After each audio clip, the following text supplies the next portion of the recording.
بدل رہی ہے. ہم ویسے تو درجہ حرارت کی بات کرتے ہیں تو اس پر بھی آگے چل کے آئیں گے کہ وہ کتنا ہائی ہو رہا ہے, لیکن سیاسی پارہ بھی ہم دیکھ رہے ہیں کہ وہ بڑا اس کے تغیرات کا شکار ہے. تغیرات از دا رائٹ ورڈ, کیونکہ اس میں جو اپس اینڈ ڈاؤن ہے وہ سلسلہ جاری ہے.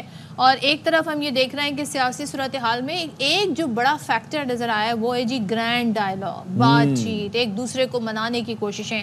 اب سیاسی جماعتیں یہ سوچ رہی ہیں کہ مل بیٹھیں. اب ہم اسے اگر یہ کہیں کہ جو پہلے مخالف تھے, جو حریف تھے, اچانک وہ ایک دوسرے کے قریب آ رہے ہیں.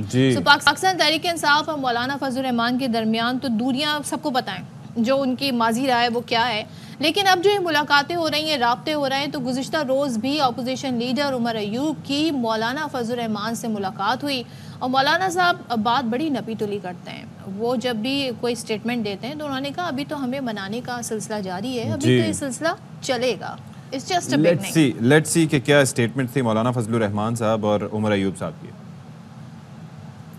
سگالی کا تشریف لانا تھا. سوچ ہے اپوزیشن جماعتوں کے درمیان رابطے رہیں اور ملکی مسائل پر مشترک موقف لیتے رہیں. اس تصور سے ہمارا کوئی اختلاف نہیں ہے. ہم چاہتے ہیں رابطے بڑھتے چلے جائیں, تعلقات کی بہتری کی طرف جانا ہمارا مقصود بھی ہے. کوئی شک نہیں ہے آئین پاکستان اس کی کوئی حیثیت نہیں رہی ہے, پارلیمنٹ کی اہمیت ختم ہو چکی ہے. ہمارا اس کے لیے فکر مند ہونا فطری امر ہے. جو بھی ہمارے مشترکات ہیں پارلیمنٹ کے اندر ہماری اس پر آواز ایک ہونی چاہیے, اور ملک کے اندر بھی خوشگوار سیاسی ماحول کی طرف ہمیں بڑھنا چاہیے. ہم اگر اختلاف نہیں ختم کر سکتے تو اختلافات کو نرم کر سکتے ہیں, رویوں کو نرم کر سکتے ہیں. مولانا فضل الرحمان صاحب انہوں نے آج کھلے دلوں کے ساتھ ہمیں یہاں پہ خوش آمدید کہا. ہم لوگ چاہتے ہیں کہ ہم لوگ آئین اور قانون کی پاسداری کے لیے ہماری یہ جدوجہد چلتی جائے.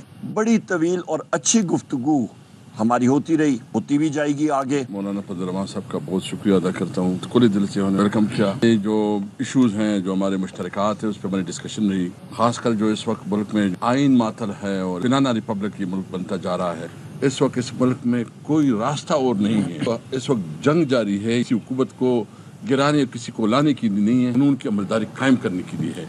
اچھا, پی ٹی آئی کے جو ترجمان ہیں رؤف حسن, وہ یہ کہتے ہیں کہ مولانا صاحب کے ساتھ جو مذاکرات ہیں وہ آخری مراحل میں ہیں, اور ایسا لگتا ہے کہ جلد ہم اور مولانا فضل الرحمان سڑکوں پر ہوں گے. So they are ready for it. کل بڑے حیرت انگیز طور پر ہم نے یہ دیکھا کہ پاکستان تحریک انصاف کے وہ رہنما جو رپوش رہے ہیں, جن میں حماد اظہر کافی پیش تھے, انہوں نے اپنی رپوشی ختم کر دی اور پھر وہ جو تحریک انصاف کا جو مرکزی سیکریٹریٹ ہے وہاں بھی پہنچے. صحافیوں سے بھی انہوں نے بات کی اور کہتے کیا ہیں, کہتے ہیں جی کہ بانی پی ٹی آئی کا پیغام ملا ہے کہ باہر آنے کا وقت ہو گیا ہے. تو ذرا سن لیتے ہیں کیا باتیں ہو رہی ہیں. اچھا ٹھیک ہے, تو حماد اظہر نے یہ صحافیوں سے گفتگو کی تھی. اب دیکھتے ہیں جی کہ پھر ان کو پولیس گرفتار کرنے بھی پہنچی, اور پھر اب لیٹ سی کہ ان سے سوال مراد سعید سے متعلق بھی پوچھا گیا کہ آپ ان سے رابطے میں ہیں, وہ کب واپس آئیں گے. تو اس حوالے سے انہوں نے کہا کہ ان سے کوئی رابطہ نہیں ہے. تو لیٹ سی واٹ ہیپنس. دھمکیاں ملی ہیں مسروری کے دوران. مجھے یہ بھی کہا گیا کہ اگر میں پکڑا جاؤں گا تو مجھ پر تشدد ہوگا. قصور ہوں میں, جتنے میرے پہ 51-52 میرے پہ پرچے ہیں, ان میں سے کسی ایک پہ بھی کسی مقام پر میں موجود نہیں. چلیں جی, تو یہ تو آپ نے سن لیا کہ موقف کیا ہے. پشاور روانہ ہو گئے ہیں, اور اب آگے کا لاہ عمل کیا ہوگا تو وہ تو ظاہر ہے کہ ڈیسائیڈ ہوگا. لیکن آپ یہ دیکھیں بہت کچھ ہو رہا ہے کہ جیل سے پیغامات بھی دیے جا رہے ہیں, اور وہ رہنما جو رپوش تھے وہ باہر آ رہے ہیں. دس از ویری انٹرسٹنگ کہ یہ کیا ہو رہا ہے. Timing is very important. اچھا جی, اس پر بات کر لیتے ہیں. بیورو چیف اسلام آباد خاور گھمن ہمارے ساتھ موجود ہیں.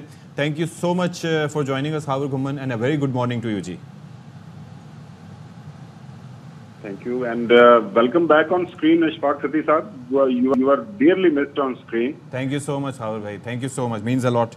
اچھا, اب ذرا یہ بتا دیجئے بھائی, یہ جو تحریک انصاف, اور میں تو کافی چینجز دیکھ رہا ہوں تحریک انصاف اور جو مولانا صاحب ہیں, ایک زمانہ تھا کہ نام ایک دوسرے کا سننا تصور نہیں کرتے تھے, اب یہ کہا جا رہا ہے کہ وہ ساتھ سڑکوں پر دکھائی دیں گے بقول رؤف حسن صاحب کے. تو کس طرح سے یہ تبدیلیاں آپ دیکھ رہے ہیں؟ دیکھیں, ویسے تو آپ کو پتا ہے کہ سیاست جو ہے ناممکنات کو ممکنات میں تبدیل کرنے کا نام ہے, اور یہ پوری دنیا کے اندر اس طرح کے معاملات ہوتے ہیں. اب مقصد چونکہ ایک ہے, ہم دیکھ رہے ہیں پاکستان تحریک انصاف اور مولانا فضل الرحمان صاحب الیکشن کے حوالے سے ان کے کنسرنس ہیں, شکایتیں ہیں ان کو.